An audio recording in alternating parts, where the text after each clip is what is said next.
to see some names and some faces that I recognize, and also a whole bunch of new names and faces. So I'm thrilled to meet all of you.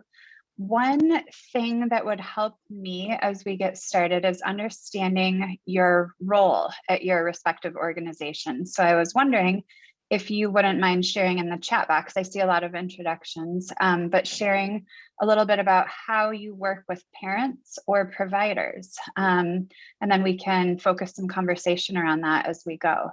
I am going to start sharing my screen really quick while we do that. Let me see here. Hopefully you can see my screen. If you can't, and you can say that in the chat box, that would probably be helpful. Although now I can't find my chat box, of course, because that would be too easy. Here we go. You can see it. Okay, perfect. Thank you. So today we're going to talk about building long-term trusting relationships with families. I see parent as teachers, supervisor, awesome, awesome, awesome. Home visits, professional development coordinator, referral specialist, amazing. Thank you guys all for your work with children, families, and childcare providers. Thank you for sharing a little bit about what you do. I'm just scrolling through really quick. Nurse home visitor, amazing. Okay, I'd say we're all in the right place. My name is Mia Pritts, for those of you who I haven't met yet. I work at Wonder School and I'm the head of early care and education systems there. And in my work at Wonder School, I help support childcare providers and also partnering organizations and also parents and families. So by partnering organizations, I mean organizations like Smart Start and all of the local partnership organizations that we're working with. For providers, I mean helping build tools and resources to help them do their jobs really well, working with children and families. And for parents, I mean making sure they understand and have access to support as needed when their children are enrolled in childcare programs. And so a little bit about me. These are my two kids. The reason I'm showing you so many pictures is so that when you hear them in a few minutes, you'll know who's making the noises. I live on the West Coast, and so it's pretty early here, and they are hilariously still sleeping, but we'll be getting up to get ready for childcare and school shortly. This was early in the pandemic when all of a sudden I got back to my preschool teaching roots while I was trying to be a working mommy, and every day was an adventure. But you can see they're no worse for the wear, except for some, foam paint that kind of sticks around for a while. But my background is all early childhood related. I've been working in this industry for about 22 years. I started as a preschool teacher. I worked in a family childcare program and a lot of different childcare centers. After teaching, I was an assistant director, a director of a center, a regional director.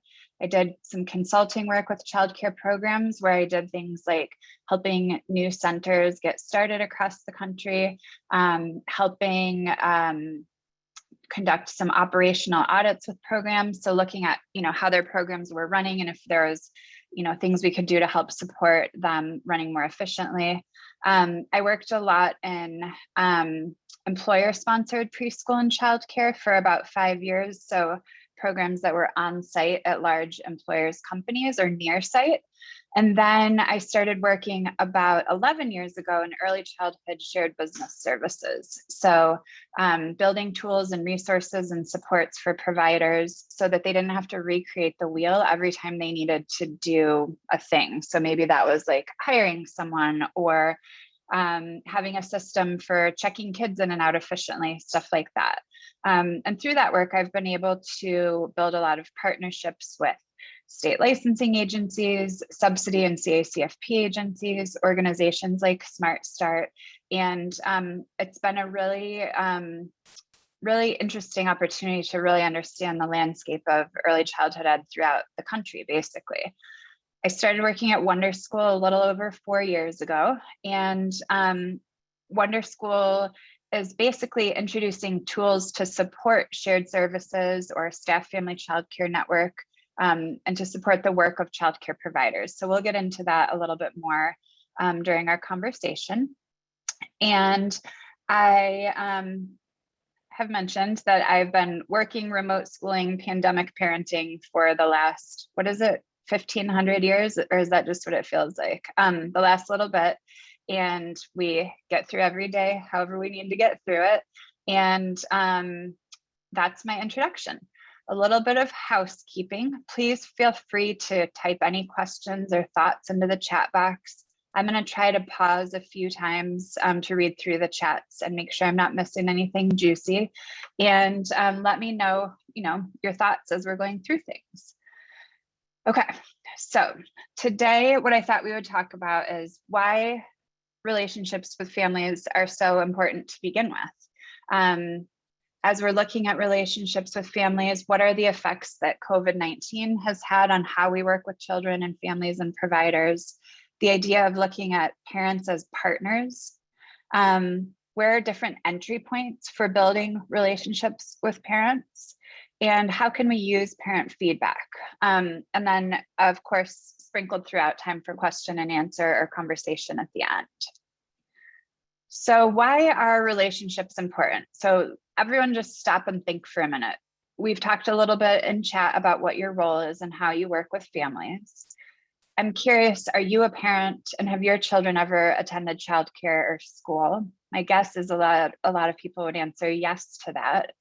And when you think about your perspective as a parent, what is your number one priority when it comes to leaving your child with someone else, whether that's in a childcare program, whether that's in, I have a first grader and a 2.5-year-old, so first grade. What's your number one priority? My guess is that a lot of people would probably say safety. Yep, making sure their kids are safe, healthy, well cared for. And I would agree with all of that. And so, yeah, respect, safety, security, all of these things kind of are the foundation of all of these things is a trusting relationship with whomever is providing the care. And so relationships are extraordinarily important. It also kind of goes out from there. Relationships between parent and caregiver is important, but this is a whole relationship-based field for all of us. So I work best when I have a relationship with the person with whom I'm working. You might feel the same. You might, lead with your relationship base. So I always want to connect with the people that I'm working with or partnering with. I always want to make sure you feel confident and that whatever I'm helping provide to you makes it so you feel like you can do your job better. I want to make you laugh and, create a human relationship between us. And I want that to go from me to you, you to me, to the parents and providers that we're supporting. And then most importantly, down to the children, who are in the care of all these programs that we're supporting. To me, that's really important. And I would imagine that's important for all of you as well. So moving on, let's get a little bit grounded in sort of why it matters. Why does it matter how we communicate? Why does it matter how our relationships work with families? Well, in general, parents are looking for childcare and communicating differently than they used to, even different from, I would say, 5 years ago. And it seems like it gets more and more different with every passing day, right? Like we're very technology based now. We have a lot of expectation for instant response and instant acknowledgement and instant results. And so that's sort of the changing tides of our society and the tools we have available to us for better or for worse. And then specifically, there's a pandemic that's still going on. And if you look back over the last year, last 14 months, 15 months, during COVID, many families have had to change how they use childcare, where they use childcare, how they communicate with providers. I haven't been in my toddler's childcare program in over a year, and that's a really weird feeling. And thank God I had a really good relationship with them when the pandemic started. I can't imagine having to start my child in a program that I'd never been able to step foot inside. And so having tools to communicate well with families as a provider is really important. It's also important for us to be able to understand tools that are available so we can share those with providers. So let's look a little bit at how childcare programs operate. In my role at Wonder School, I've been really interested to look at sort of data throughout the country and how programs are operating. And we like to do a baseline data survey with every childcare provider who starts using the Wonder School tools, which really helps us understand how their programs are running, today. And then we can show over time how we're able to help impact their programs. And what that means is things like, before partnering with Wonder School, did your program have a website? You can see across the country, 66%, 2/3 of programs did not have a website. That might not seem like a huge deal, but if you think back to how parents are, look at how anyone looks for something new right now, we go to our phone or we go to the internet and we search. So having an online presence becomes very important, even if, for the last 20 years, we've been able to connect with families very locally or through flyers or at the playground or at church or wherever. Having an online presence right now with COVID going on is probably more important than it's ever been. And then another question we ask is, before Wonder School, how did you enroll children into your program? And so you can see with this chart, it shows nearly 90% of providers use paper enrollment forms. About 8% use some type of online child management system. 4% aren't sure, which is interesting. Maybe those are brand new programs. Maybe those are programs that there's an opportunity to do some business training. And then looking at how providers invoice families. That might not seem communication or relationship based, but you can see that there's a really high prevalence. 43% of providers create invoices themselves every payment cycle. 36% don't have any formal invoicing. About 17% do some type of online system. So maybe that's a child management system or QuickBooks. And then again, a portion don't know how they do invoicing. Well, how a childcare provider does different administrative tasks like enrolling families, communicating with families, invoicing families, signing families in and out, all of that relates to communication. And it also relates to the stability of their childcare business. And one of the things that we're all working really hard on is helping providers stabilize. I would say COVID-19 has really shined a light on the very fragile system of childcare. And it's certainly made it more fragile, but we know childcare has always been a really fragile industry. And so we are working to help support providers.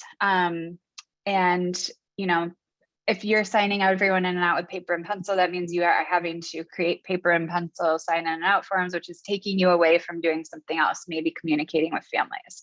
And so the gist of this is that a lot of pen and paper activities happen, and a lot of activities that providers do could be streamlined so that they could have more time to spend on other things. So let's think a little bit about parents as partners and what that could potentially mean. I would encourage anyone working with parents or with childcare providers to think of them as partners and to live that and breathe it and embody that. That can be really hard to do sometimes. Everyone is stressed probably to the max right now, probably more so and in different ways than we've ever been stressed before.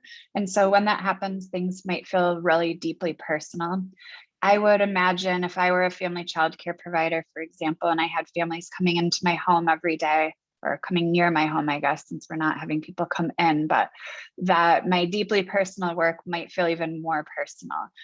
There's a pandemic going on. I'm opening up risk to my own home and my own family by continuing to run my childcare program, but it's important to me to do so, and I can do so, so I'm doing it. And what I need to do as a provider is to be able to feel like my parents are partnering with me so that we can ensure the health and safety of everyone. Thinking through things even like, a disagreement between a parent and a provider about a policy. Oh, you charge tuition, consistently. You don't give me a break if I'm on vacation. Well, I don't like that. Well, if there's been an open, flowing communication pathway the whole time between provider and parent, the provider can say, yeah, we talked about that when you enrolled. I understand how you're feeling. I totally get it, but my tuition is set so that it's consistently charged. So there's stability for me, stability for you, and everyone knows what to expect. And the provider can then maintain that policy. It's really hard to do that with a relationship that isn't built on trust, because as childcare providers, we don't want to have those types of conversations with people. We want to have happy conversations about kids, how they're doing, what they're doing, how they're growing. We don't want to talk about, policies.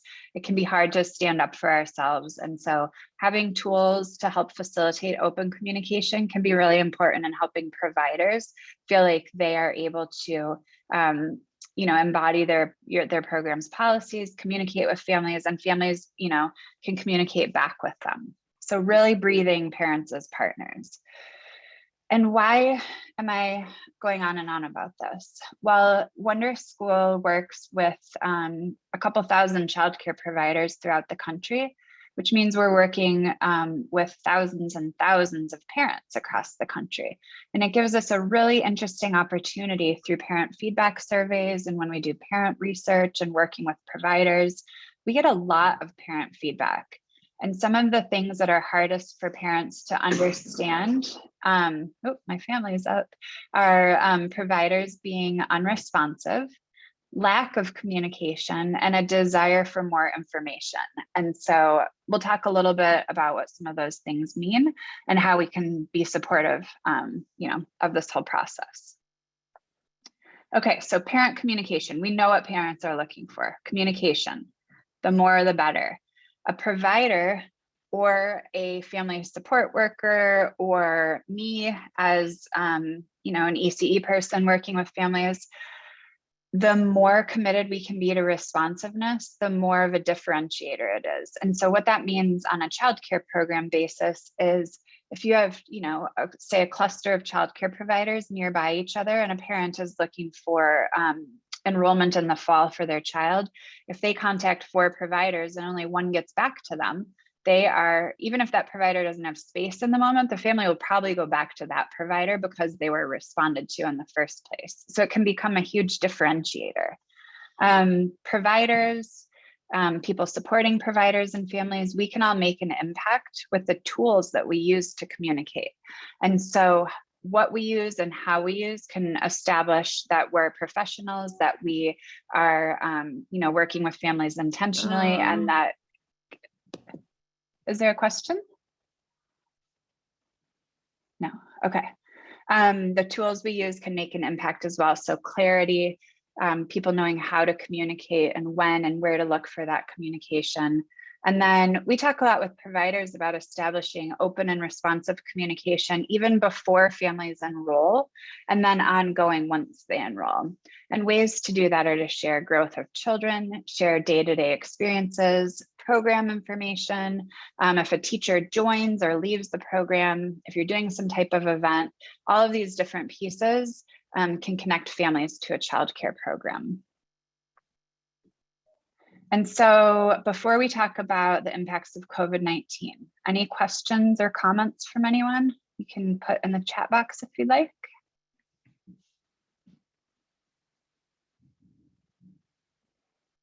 Okay. All right, so moving on, and feel free to share anytime. So what has COVID done to us? Well, it's created a lot of enrollment issues in childcare programs. There's a lot of fear of the unknown, of illness, of loss. Information has changed very rapidly, not so much now as it did in the beginning, but I remember, last March, I hosted something like 35 webinars for providers in a matter of a couple of weeks, where in the morning we would be sort of distilling information that had come out, and by the afternoon that information had changed. That can be really hard to keep up with as a childcare provider, a parent, a professional, especially when you're busy working with kids. It's not like you can sit down as a provider and be like, okay, let me read the latest from the CDC or from my governor or try to reach my health department. COVID has created a lot of financial instability. That can be for childcare providers, certainly for families.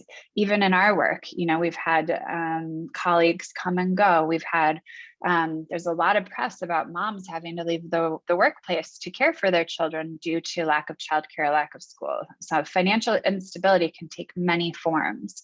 So much stress on everyone. I don't care where you live, who you are.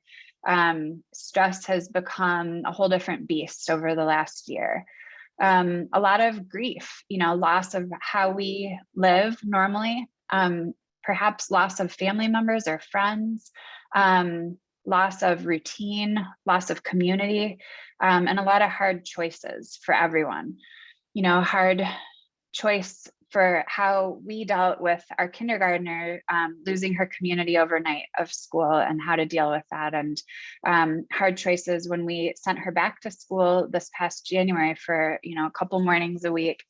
We were certain that no matter what we chose, it was the wrong choice. And by the end of her first week back, when she came home, sort of a fuller, more grounded version of herself, so happy, we knew we had made the right choice, but it was really hard to get to that point. And I can imagine the same for being a childcare provider, making decisions for and about your staff and your families, how we supported providers and the information we were able to share and distill, et cetera, et cetera. So a lot going on. So for childcare program directors, that could be in a center, it could be in a home-based program. Things that providers have to look at are planning, leading, understanding, adapting, and looking at sort of the overall health and safety of their program. So if you think of a childcare program, the ecosystem is everyone that's involved. So that's the children, that's the staff, that's the cook, that is, the person who's helping with facilities, that's your husband if you're in an in-home program, that is your own kids if you have, kids at home or working in your program. And then for parents, a lot of it becomes about logistics. I am still dealing with logistics as a working parent. So how do you manage work? How do you understand the changes that are happening in childcare regulations? How do you feel comfortable leaving your child? And so a lot of that comes back to communication. And so for a parent, it's the health and safety of their child and family. It might be a small ecosystem. And then you expand that ecosystem and they become macro, right? So there's your own household. And then there's your toddler whose childcare program has reopened. God bless them. And then there's your first grader whose school isn't reopened. So you're doing something pieced together with the neighborhood kids. And then there's your work and how you manage that. And then there is your, all the teachers at your childcare program. And if you're the director, there's, it just keeps expanding and expanding. And it turns out we are all really connected. And so you can really think about ripples of, how COVID has impacted. It's not very much at face value. It really has, I would say, interspersed with pretty much all of the fibers of how we do all of these things. It looks like a lot of people on this call are still working from home. I'm still working from home. And so, a lot has changed. And so we take that and we move forward, and childcare providers, any article you've seen or any press or anything like that that talks about how childcare providers are heroes, all true. I can tell you, my first graders public school, like I mentioned, reopened very, very part-time in January. They upped their game with distance learning, during the fall. But my childcare provider reopened in June, and they have stayed open, and they've managed every change and regulation and recommendation and all the health concerns. They've managed it all, and it's been really hard for them. What became hard for us was a very large increase in tuition because they had to offset the small group sizes they were required to follow, and they have to purchase PPE, masks and cleaning equipment and shoe covers for the teachers and decreased hours so they can handle those smaller group sizes, et cetera. And so childcare providers are heroes. If there's anything you take away from this session, I hope it's that. And when we're working with providers or with parents, thinking about how we can support providers to be able to do their best work with their communities is an important piece. So I will pause again and see if anyone has questions or comments about COVID-19 or anything you'd like to share about how it's impacted your work with families or your work with providers.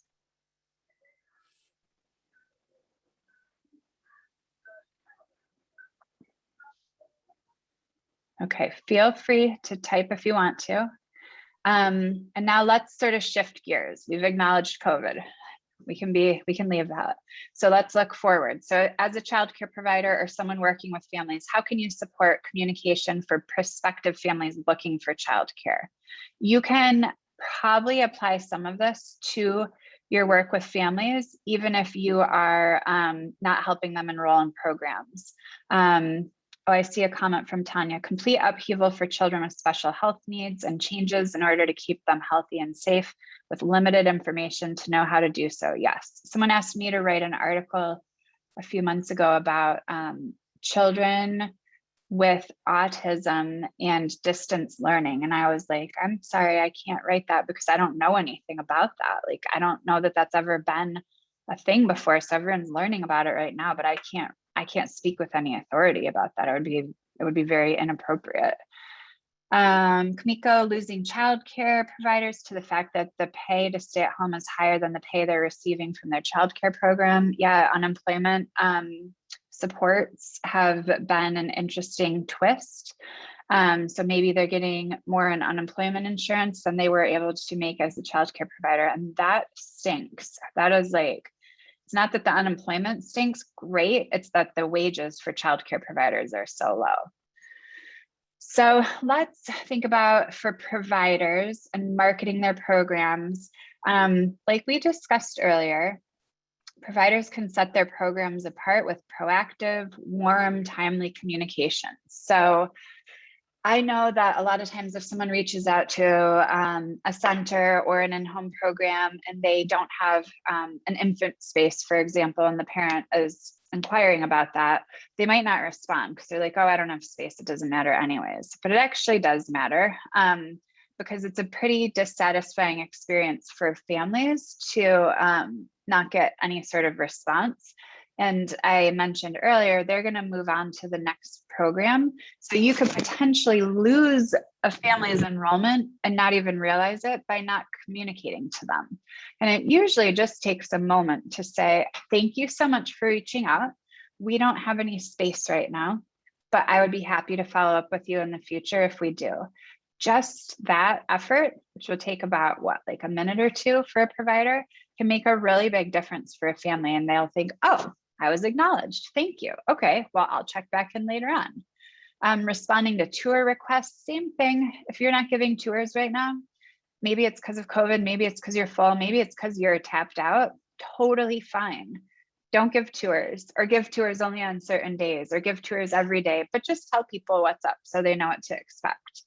Proactively reach out to families who are touring. So learn a little bit about them, follow up after a tour, greet them warmly and by name, make sure you're there at the scheduled date and time of the tour. It's so frustrating for everyone when parent doesn't show up for a tour or an appointment, and if a provider somehow misses it. And so of course things happen where something comes up, but as much as possible, if we're looking at providers, it's really important to like be where you're supposed to be when you say you're going to be there. Oh, and Tanya's saying I did a virtual tour for the first time during the pandemic. That's awesome. We helped support providers in sort of switching to virtual tours. And I can tell you a lot of providers who thought they weren't very good at technology are sure doing an amazing job because they're using Zoom, they're doing chats in Zoom, they're giving parents tours with Zoom or FaceTime or Facebook Live, all those different things. And people have really like responded in amazing ways. And I feel like people are so much more tech savvy than we originally thought we might have been. How you communicate pre-enrollment if you're a provider working with families sends a really powerful message. So if you're not communicative, chances are you might not be once the family is enrolled too. That's what a family is thinking. Oh, if they're not communicating with me now, I wonder what that will be like. And so they, again, might keep searching for another program. If you set the tone early on with parents about open, responsive, clear communication, you can continue that tone through your relationship and build a really deep and trusting environment and community for your families. So this is a picture of this, but this is actually me. And it was for a toddler, but you would think 22 years into ECE that I would know how to find childcare, but it turns out it's really hard to do still. So you find a childcare program somehow. I've lived in my town for 6 years. My son is in an infant toddler program. He's graduating this summer. I have him waitlisted for a preschool program where my daughter went to preschool, but his current childcare provider told me about a new program I didn't even know about. I searched and searched for contact information, called them, left a message. Obviously, they're busy. I wouldn't answer the phone either if I was working with kids. So I went to voicemail, a lot of back and forth. I didn't arrive because there's a pandemic, but when we finally connected, they're not giving tours. They're full. They think they'll be full for quite some time. And that took like 2 weeks just to get to that point. And in the meantime, I'm like, oh my gosh, what am I going to do with this kid? He needs to be around kids. He needs to be busy and happy. And where are the other providers? How can I find them, et cetera, et cetera. And so any ways that we can help mitigate this like sort of panicked search experience that families have when they're looking for childcare is good. And so once a family finds their program and a program finds their families, I do think it's important to acknowledge it should be a good match on both sides. Every family is not always the right fit for every program and vice versa. I think that should go without saying more than it does, but it's okay if a family says, thank you so much, but like, this isn't the right program for us right now, or we found something closer, or we found, a bilingual program or whatever the thing is. It's also okay if a provider, decides a family is not a good fit for a real reason, right? Like, I don't know what that reason would be because I've never run a childcare program in my own home. And when I ran a center, it was a little bit easier to navigate with bigger groups, but good fit on both sides.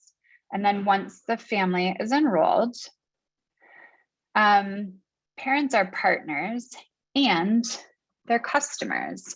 So that might be a weird thing to think about if we're not used to thinking about childcare as a business necessarily. But realistically, a successful business needs happy customers. Oh yeah, Tanya, good. A child is blind and she worked alone. That was not a good fit because she couldn't ensure the health and safety probably of that child. And you don't want to, put a child in a situation where you can't meet their needs. You have to balance the needs of your customers and the needs of your business. That can be hard. I feel like a lot of other industries, there might be similarities, but in childcare, everything is sort of that much more so. When I was working in larger childcare centers, the company hired someone who came from, I think it was a coffee company. I won't name the coffee company. That's not the point. But I was like, oh, wow, they've never worked in childcare ECE ever. So like, what's up? And I was told, oh, they're really good at opening new locations. So they'll be really good at it here. Because retail. And I was like, oh, cool. So if you mess up someone's cup of coffee, they're going to be a little grumpy for like 5 minutes maybe, but like, that's not the same as working with kids. I'm sorry. Whole different, like the stakes are just so much higher. And so balancing the needs of parents and children and your teachers and yourself and your family and the needs of how do I keep this business sustainable and make sure everything is growing and thriving, that can be really hard to do. But it can work. And so, when we think about keeping parents happy as customers, every parent wants to know more about their child's day, how their child is growing, and that the program recognizes their child as an individual and is prepared to meet their individual child's needs. And so that is feedback that we hear and feedback that I can confirm as a parent and feedback that you can probably confirm as a parent as well. Parents want to know what their child is doing. And, again, going back to COVID, when we can't go into the classroom or we can't go into the program and we don't see the environment, that communication about how my child is spending his or her day becomes that much more important to me. Parents want to have more basic information about what their child does on a daily basis. This family gave tummy time as an example. I remember when Jack was an infant, the teachers would write on a piece of yellow, like lined paper, naps, bottles, diapers, and stick it to the wall. And it was like a list of every kid. and they would jot notes when they could. And then I had to remember to look at it when I picked him up. And then I had to remember what it said, which was sometimes challenging, as, you know, a sleep deprived mom juggling a couple kids and commuting. And if they would forget to say, you know, when he woke up from his last nap or when he had his last bottle, that could be really impactful on the rest of our day, because a baby can't tell you when they last ate and if they're going to be okay for a couple hours or if they're about to lose it. And so even something as simple as that, you know, you can make a little joke about it, but it also is like really important information.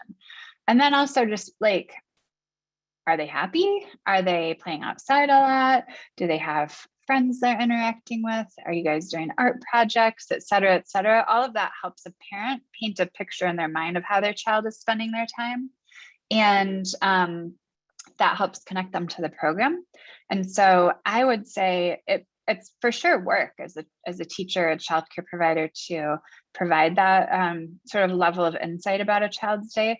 And even if you can't do it every single day, it's worth it to take the time to, you know, share a little bit about how the child's day is going, what they're doing, et cetera. Another thing that's interesting is if you tell parents, you know, oh, I'm going to do an assessment each month, or oh, we do a program newsletter each month, or oh, we send pictures home in at this time frame and frequency.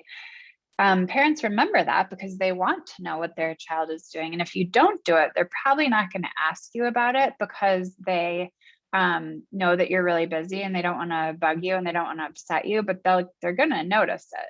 And so that was one of the interesting things that we've sort of gleaned getting so much feedback from parents, is that if you said you're going to do something and you don't, the parents will notice.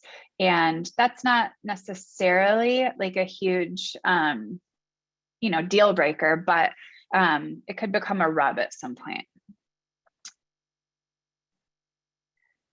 And when we look at, you know, parents and childcare and work and all of the different things, parents are really looking for guidance a lot of the time. Parents are for sure the experts on their own child.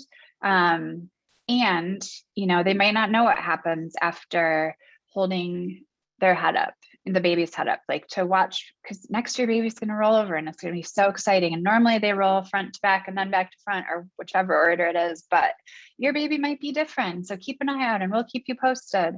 So development, things, you know, really common things like biting or hitting, those are developmentally appropriate, but socially unacceptable behaviors, but they're normal. And so helping parents understand, you know, yeah, he was really, you know, there was a group of kids, they're in a space, I couldn't get there in time. Here's what I'm going to do going forward, but know that this is typical development. He is still learning how to use his words. We're here for him. Stuff like that can be really stressful for families. And so as, you know, childcare experts, we can help parents understand what's developmentally appropriate, how we can support the child with, you know, consistent responses, and, you know, how we'll know if we should be worried. You don't need to be worried that your 2-year-old bit someone. You need to be worried, maybe if my 7-year-old is biting, yeah, I'm going to be worried about that. We're going to have some words, but understanding what's developmentally appropriate is a really important piece of working with families, children, and teachers. Parents need to understand kindergarten readiness. I think we could probably talk all day about, you know, academic versus play-based, what skills children need to learn before they go to kindergarten. But I'm guessing we can all agree that social emotional development is the most important piece and the most important building block and foundation. A child needs to know how to sit in a group and enter play with another child and try something and fail and try again and succeed, and then try it and fail and try again and succeed over and over again so they can master different skills, which relates to grit and perseverance. They need to know these different things, how to go from inside to getting your jacket on to outside, how to say, I need to go potty. I need to go right now. Like these things seem little and trivial, but they're actually not. They're really important to children being able to transition into kindergarten and beyond and be ready to learn those academic skills. And so helping parents understand that, no, we're not doing worksheets, we're not doing rote memorization of ABC 1, 2, 3, but we do go on nature walks. And today we counted everything we could see that was yellow. And we counted 13 different yellow things on our walk. And what your child is learning when we do that is number recognition and color recognition and social development and hand-eye coordination when we're picking up leaves for our nature collage, et cetera, et cetera. And you can do that at home too and extend that learning at home. All those ways that you're able to sort of connect with families about their child, their day, and what they're learning through play and beyond. Parents are looking for that type of guidance. And that applies, I would say, with, childcare teachers, but also anyone supporting parents. So parents as teachers, parents want to know, how to do those things with their kids. And, communication can be hard. I know that when I was a director of a program, and sometimes a family would get really mad about something like socks. They can't find their socks. I know, they keep taking them off. And the parent would just flip. And it was like the last thing that they could take in their day. But it's socks, and we would find them the next day. I was able to, over time, I guess, develop a perspective to not take it personally, to be calm and responsive. But I don't like having, really heated conversations with people. And I don't think anyone probably does. And I know that it can take practice to be proactive and address things before they come up. But I know that that's a skill that we can learn and we can practice with each other, and that it becomes more valuable to speak in advance with families and let them know in advance about things than to hope they don't notice or, just forget to mention it to them. So that could be illness, right? It could be staff turnover. Oh man, I lost another teacher. This is so hard. I don't want to tell the families. They're going to be so upset. Well, if you can tell them like, yeah, we lost another teacher. This happened with a provider that I work with actually last week. She got her dream job. She is going to work with children who are homeless. And it's a really hard time for us to lose a teacher. The families aren't going to be happy. And so I talked with her on how she could let the families know and what, share with them what the plan was in the meantime, what they're looking for in a new teacher, and how the families could help. And everyone handled it really well. And if she would have ignored it and hoped the families didn't notice, it probably wouldn't have gone quite that well. Even things like changes to the daily schedule, reminders of vacation days, any policy changes. So an example might be, we're changing tuition for the fall. So I'm giving you 90 days notice. Here's where you can find the information. Or, there's a pandemic going on for the time being. Children can't attend the program with any symptoms of any illness. Runny nose, sorry, they can't come right now. Letting people know in advance can really help. It also helps later on if there's like, I didn't know about vacation days. Remember when you enrolled? Remember we talked about this. Remember it's in our handbook. Let me help you find that. So, for next time, all of those things can be best handled with proactive and open communication. So where do we have opportunities? And I'm also sorry, just so you know, that this also, some of these say confidential and some of them don't. This is all for your information, so don't worry about that. That was a formatting issue that I had because I'm really good at ECE and I'm not always really good at making PowerPoint presentations. So some opportunities that we have. So nationally, looking across sort of the lay of the land, the way that states or local government tackle childcare can make things harder for parents and providers. That can look like a lot of things. Data systems aren't connected, so we need providers to do things here, here, and here. You do something here with the families you're working with, but then you have to enter it in another place over here. There's no universal application for families. Families are in desperate need of safe, affordable, high quality childcare, and it's really hard to find it. Providers desperately need tools built just for them. There's a lack of data to help us, best direct our pretty limited resources. So all of these things can actually make everything harder for everyone.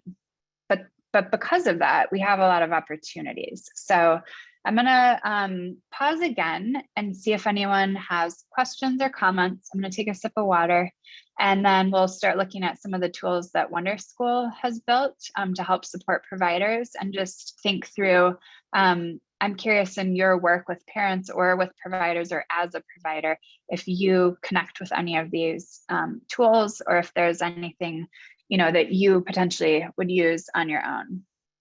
Okay. Any comments, reflections, anything make sense or not make sense that you want to share?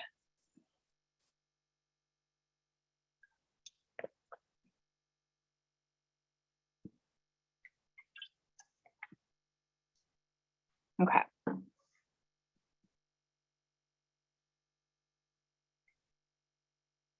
Okay, so how can we support families? So we talked a little bit about online presence earlier, and one of the things Wonder School offers as part of our basic services is a professional website. Excuse me. So it's important because if your program has a website operating in isolation, it can be really hard to find, kind of as evidenced by my description of trying to track down a program earlier to see if there was toddler spaces. But once you find that website, as a parent, it can be really hard to know what to do next. So what Wonder School has done is built some tools to help facilitate that connection with families. So the child care program's license number is posted so that a parent can look up licensing history. There's an online tour booking system, which means a provider can say, I give tours on Saturdays at 10 a.m. or I give tours, Tuesday and Thursday at 4 p.m. And the parent can click on that provider's website to schedule a tour and get reminded, and the provider gets reminded, et cetera. They can message the provider directly and say, hey, can I come for a tour? Do you have infant spaces, or do you have a preschool space in the fall? And the provider can say, we don't, but thank you so much, and I'll keep you posted. Would you like to join our wait list? Or, yeah, we do. I would love to set up a time to connect with you.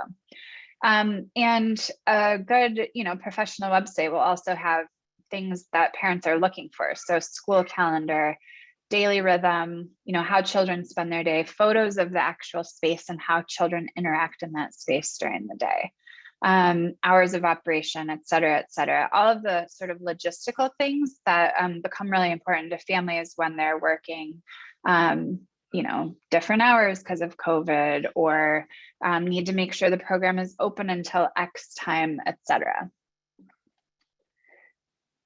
Another thing that we built, literally based off of parent communication from parent feedback surveys, is an app that a lot of providers in North Carolina are using to help give updates about the child's day. So that could be photo sharing. It could be an update about building a huge block tower and knocking it down and building it again and knocking it down, and that's cause and effect, and it's this and that and the other thing. It could be naps or potty or diapers or meals, facilitating that streamlined communication that comes in one place. And then we also have built a messaging system, and that may not seem like that big of a deal because we have texting and we have WhatsApp and we have different tools.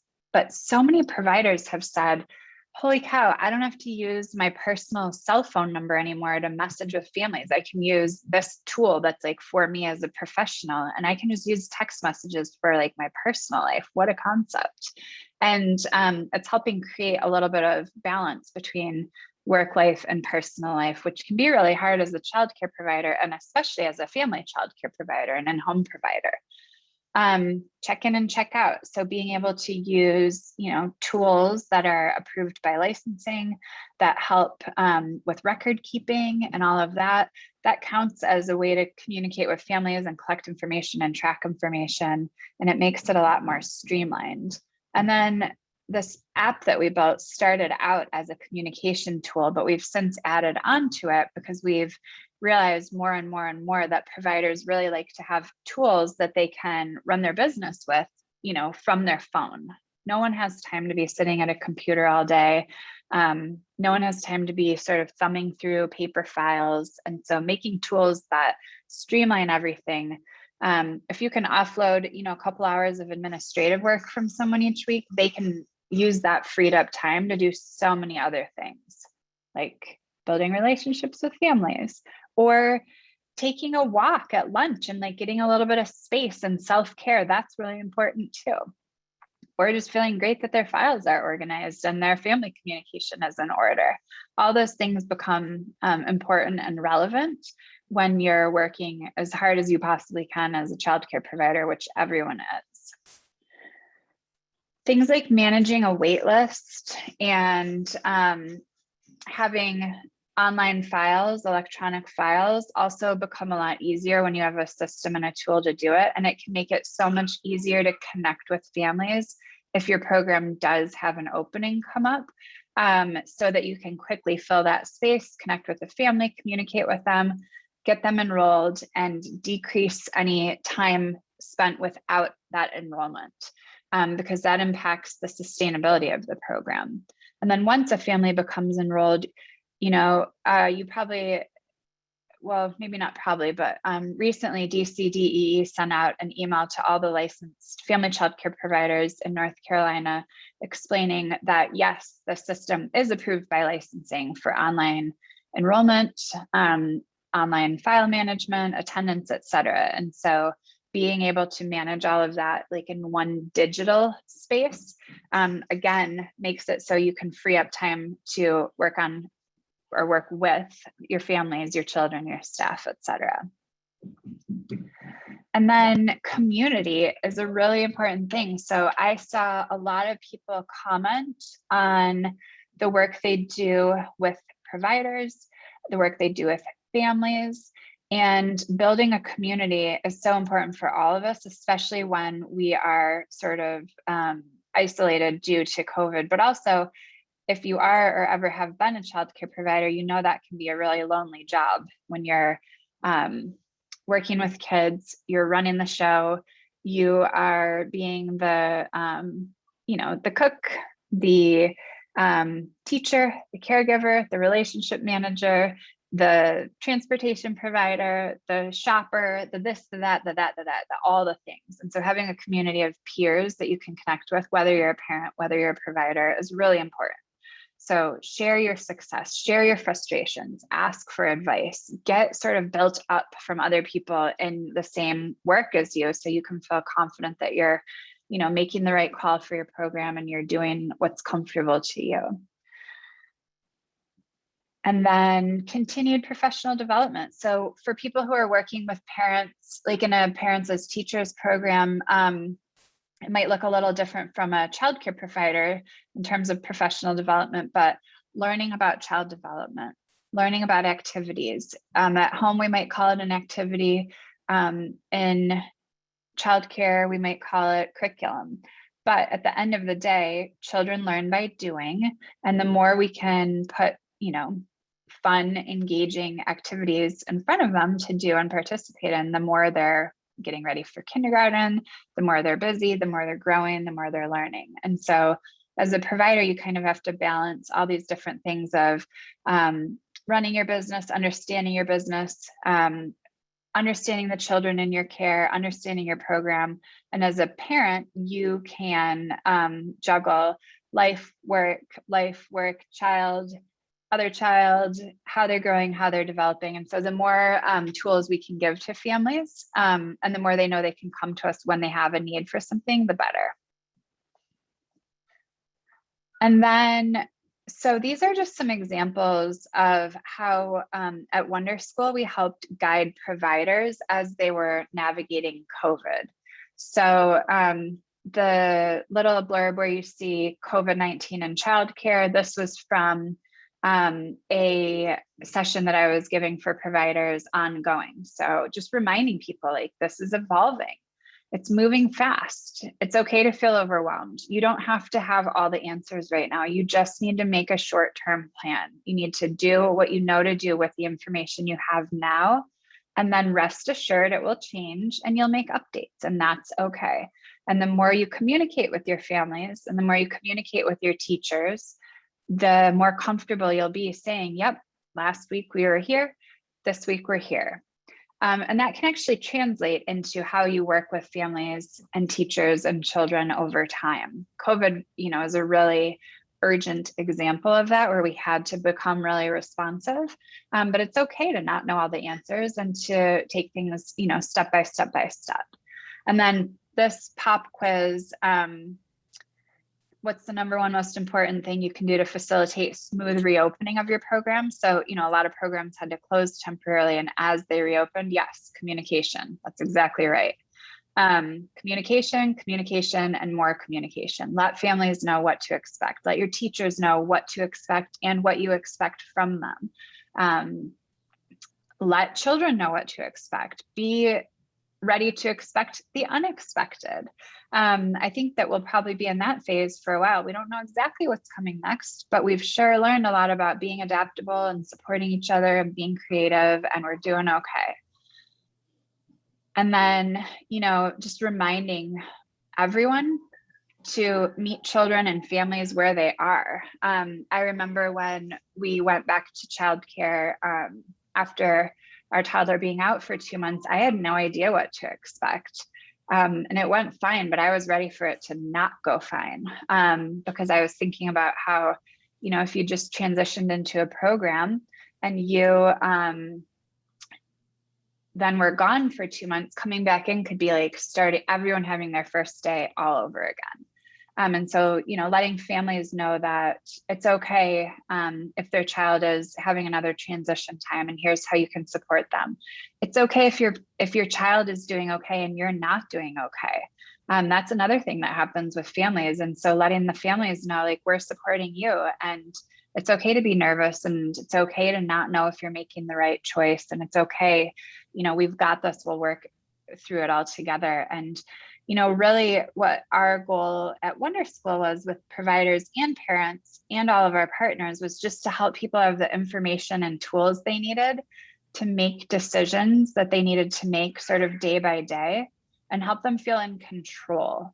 That's very reassuring and comforting when you know what to expect and you know that you have sort of levers to adjust how you're doing things. Okay. Pause again. Questions, comments, loud banging noises in the background. I don't know if you can hear that. Okay, so let's talk a little bit about how we can use feedback from parents.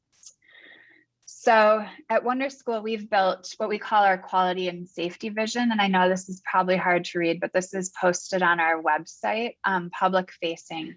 And it's basically a set of principles that are child-focused, growth-minded, and safety-oriented.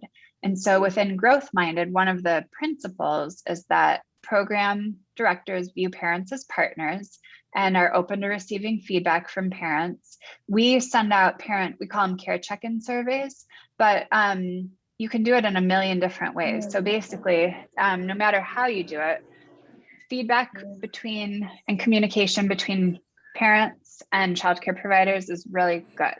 And for the most part, like 99.9% of the time, parents are really happy with the care they're receiving. And it's not always, we don't always have time to collect that feedback as a childcare provider. And so, being open to feedback, even if it isn't what you wanted to hear in the moment, is important. Working together with families is important.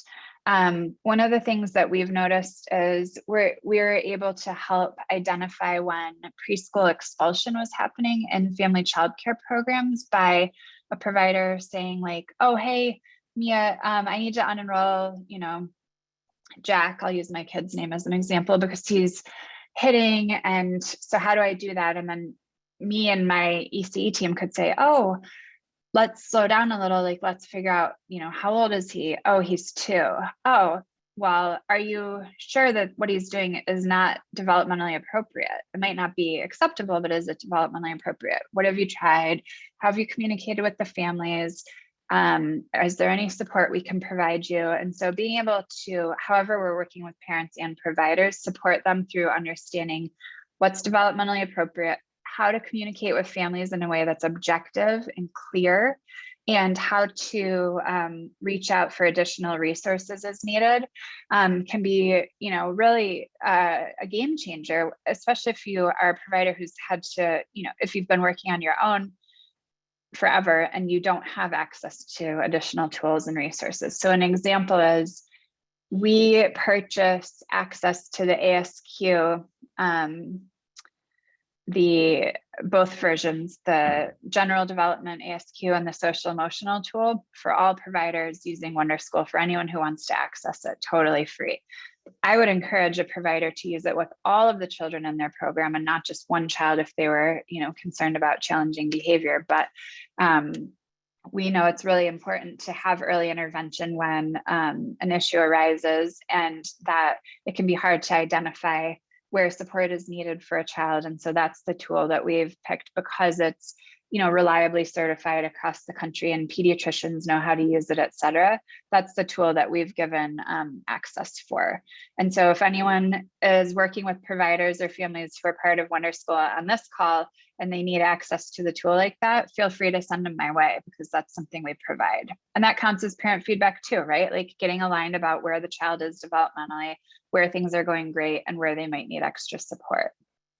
There are also other types of feedback that you can collect from families that can be really hard to do as an individual provider, but like pricing feedback about tuition prices, tour feedback, what was the tour like, enrolled family experiences, how are things going for families? And so what that does is it allows parents to say how things are going. It allows providers to understand how the care they're providing is being received by families, and it allows everyone some sort of levers to use as needed. And so pricing feedback, when a parent looks at tuition pricing on a WonderSchool website, we ask the question, which you saw back here, how do these prices compare to similar childcare programs in your area? Higher, about the same, or lower? And then it says prices are non-negotiable, but we do value feedback. So what we've actually seen a lot is that a lot of childcare providers are undervaluing their care. And so they're not actually charging enough for care to be sustainable. That's not the case in all places. Sometimes tuition is really high and they're struggling to get enrollments. So you can use tuition pricing as a sustainability lever. So meaning if you become aware that your tuition is really outside of the market for care in your area, there might be a really good reason for that. Maybe you have incredibly low ratios. Maybe you provide all the food and all the diapers and all the wipes and this, that, and the other thing. And so explaining that to parents helps them understand what they're getting at your program. Maybe your tuition is too low and you've been having a really hard time making ends meet in your program. And you're not necessarily going to increase tuition drastically on your enrolled families. Maybe you are, maybe you aren't. A lot of people don't feel super comfortable about that. But maybe for your next family is enrolling, you're going to do an incremental tuition increase and help balance out that. And that becomes a sustainability lever, meaning you have a long-term sustainable childcare business that will be open and available for your community and your families and yourself. Tours, there's a lot of great feedback we receive. Like I mentioned, almost all of it is like off the charts positive, but we've also seen things like a parent say, oh, I'm not going to enroll because the lighting was really bad and I just can't picture my child in a dark environment all day. Or, oh yeah, the provider seemed really nice, but the classroom was really cluttery and it just didn't feel quite right. Oh, the program seemed great, but the director was really aloof. I couldn't figure it out. All of these things are addressable. Poor lighting, that's a bummer, but we can help you get a floor lamp and fix that right up. We can't help you maybe get like 10 new windows put in, but lighting can be adjusted. Clutter can be cleared out. Scissors were on the counter, oopsie, those can be put away up high in the locked cabinet. Strange odors, natural part of childcare, but those can be addressed as well.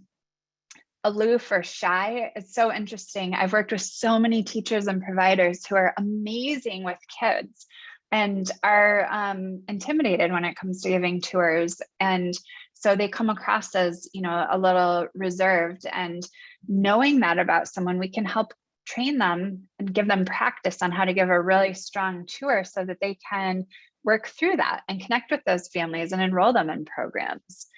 Maybe a family sees, screens in use and they don't want their child to be using screens in childcare. Well, I agree with that. And again, addressable. And it's not just telling a provider, like, don't use screens. It's instead, when are you using screens and how? Oh, school age kids are doing distance learning. That's required right now. So great. But if it's like, oh, the preschoolers were watching TV, well, when are you using that in your program? What are some alternate activities we can help you try out? And how will we know, if they're working? And again, this is all communication based. And then with enrolled families, understanding the impact that you as a provider or you as a support person are making on families.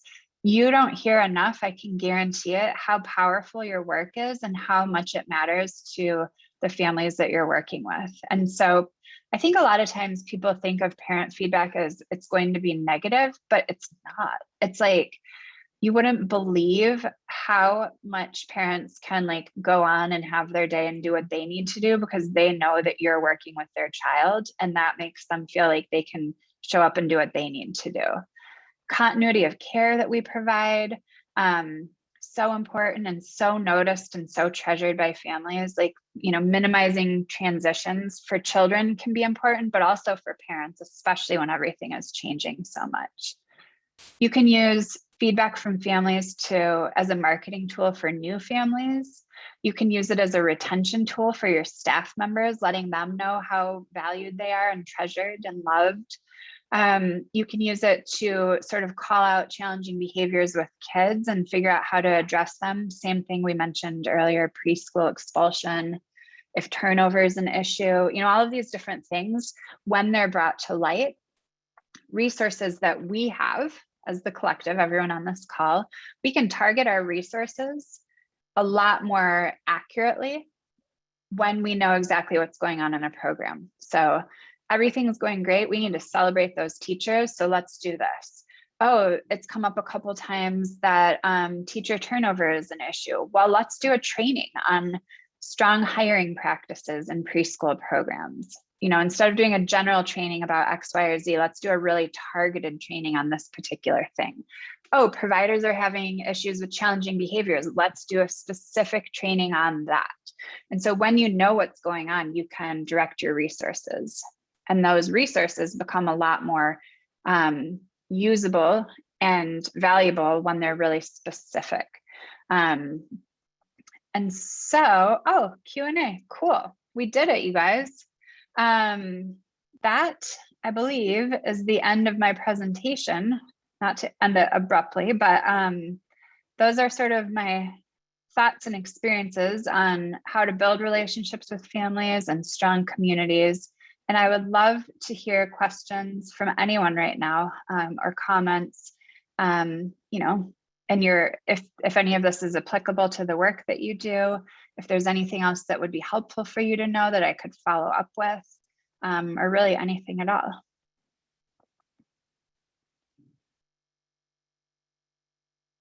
I see some comments coming in.